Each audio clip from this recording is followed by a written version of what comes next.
Nuuf obsee yoom akka keenyaaf nu jiraachisee obsa qabaa. Obsa Rabbii kanannaa jabaa. Nu cal'isee waa meeqa argaa otoo danda'u otoo nu qabee eenyullee waa jalaan bahu.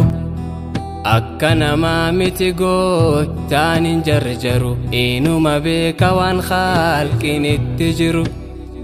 Miidhaan hammaatti zulmiin daran baay'ate yaa Rabbi meenuun halaakin nu dallante.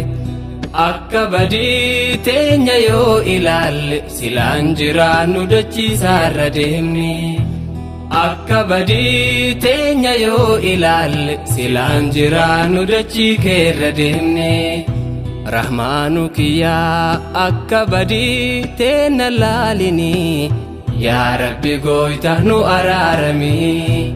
Imaanan qabnu Ilaahi qalbiin teenya nu goggoyde akkan qabnu rahmata keerra garaa murannu. Haqa kee hin guunne waa lubbuu teenya jala deemne.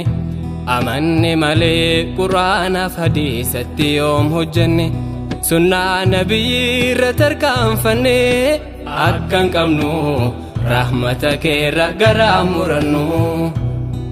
Yabbolaa koo hadachaanu badii irraa hundumtinu akka Rabbiin nu araaramu.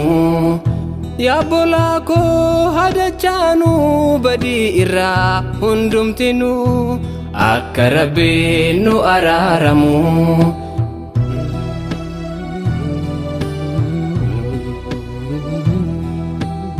Nuuf obsee yoom akka keenyaaf nu jiraachisee obsa qabaa.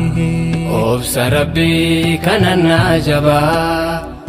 Nu cal'isee waa meeqa argaa otoo danda'u otoo nu qabee eenyullee waa jalaan bahu.